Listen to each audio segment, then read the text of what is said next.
Hi, this is vibe with Viji cooking tips. இப்போ பாருங்கள்,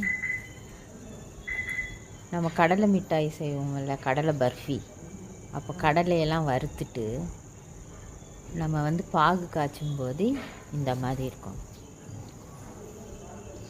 தண்ணியில் அதை போட்டாக்கா கொஞ்சம் அப்படியே ரவுண்டாக அப்படி சுருண்டு வர்ற மாதிரி இருக்குல்ல, அதுதான் கரெக்டான பக்குவம்.